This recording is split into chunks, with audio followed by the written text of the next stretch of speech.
today we are going to learn chapter number 3, separation of substances, that is cleaning of food.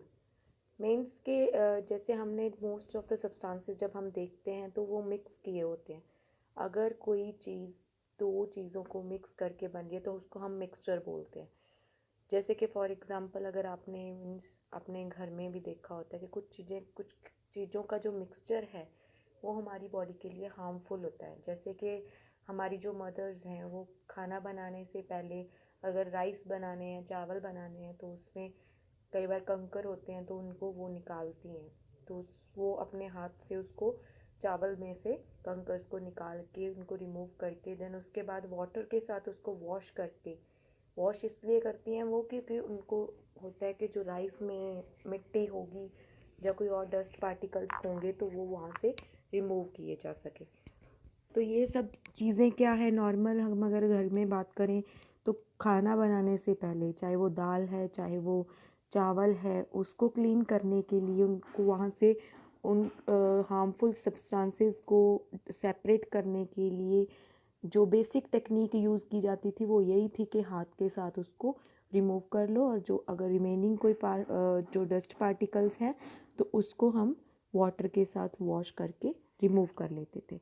लेकिन इस chapter में हम बात करेंगे कुछ ऐसी टेक्निक्स के बारे में जिसके साथ हम जो सब्सटेंसेस हैं उनको वहाँ दूसरे सब्सटेंसेस से सेपरेट कर सकें और कैसे उनको क्लीन कर सकते हैं फूड पर्पस के लिए, मतलब खाने के लिए उसको.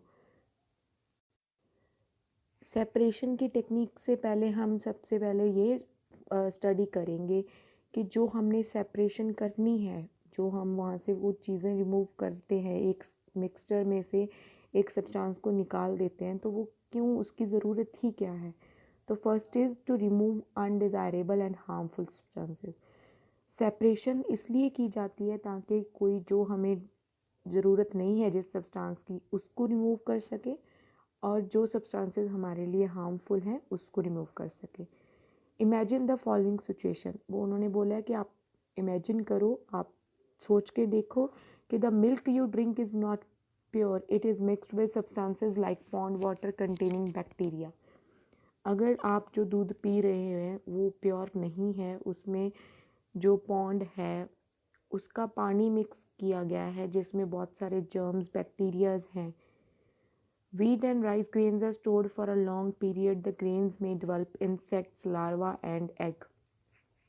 जैसे कि हमें पता है कि चावल और जो हमारी फसल होती है, कणक हो गई, ये सब बड़े बड़े स्टोर में स्टोर करके रखी जाती हैं. तो वहाँ पे वो बहुत लंबे समय तक वो जो दाने हैं हमारे वो वहाँ पे पड़े रहते हैं और उनमें बहुत सारे कीड़े मकोड़े और कोई लार्वाज, कोई एग वगैरह डेवलप हो जाते हैं वहाँ पे.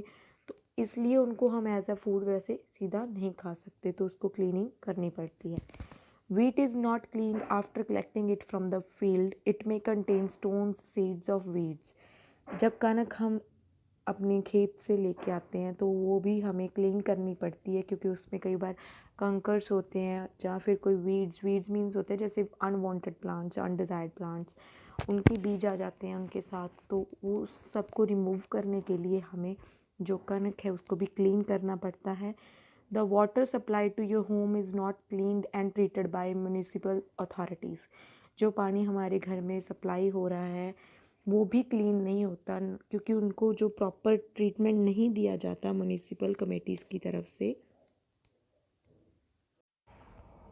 तो ऐसे सब केसेस में जो अनडिज़ायरेबल और कोई हार्मफुल सब्सटेंसेस हैं वो हमें रिमूव करने पड़ते हैं इन सब चीज़ों को यूज़ करने से पहले.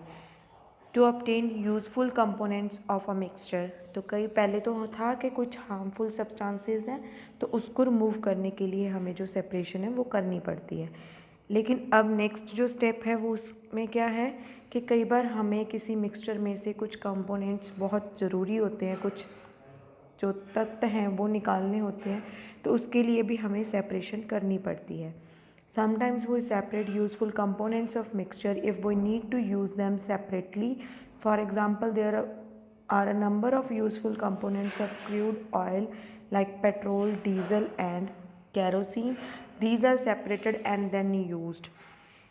कहते हैं कि जैसे कि हम माइनिंग का काम करते हैं, खुदाई का काम होता है, तो उसमें क्या होता है कि जो वहाँ से ऑयल निकलता है, तेल निकलता है, उस तेल को सेपरेशन, उसकी क्लीनिंग की जाती है, फिर जाके उनमें से हम पेट्रोल, डीजल और कैरोसिन वगैरह को अलग करके अपना यूज़ करते हैं। So next comes to the methods of separation. अब हम इसमें डिफरेंट मेथड्स स्टडी करेंगे जिससे हम उन सब्सटेंसेस को सेपरेट कर सकते हैं। जो सेपरेशन की जाती है वो डिपेंड करती है कि किस तरह का मिक्सचर आप ले रहे हो। कई टाइप के मिक्सचर्स में होता है कि जो सब्सटेंसेस हैं वो क्लियरली विजिबल होते हैं, मतलब क्लियरली हमें दिख रहे होते हैं, तो उसको हम ईज़िली सेपरेट कर सकते हैं। फॉर एग्ज़ाम्पल अगर हम बात करें शुगर और सॉल्ट की, अगर हम चीनी और नमक को मिक्स कर दें तो हमें वो क्लियरली दिख रहे होते हैं कि शुगर इसमें से कौन सी है और नमक कौन सा है। उसी तरह अगर हम चाय बना रहे हैं, चाय की पत्तियाँ यूज़ करके चाय की पत्ती यूज़ कर रहे हो, तो उसमें क्या है कि हम एक चाशनी की तरह जो हमारे पास होती है स्ट्रेनर, उसकी हेल्प से हम उसको ईज़िली सेपरेट कर सकते हैं चाय से।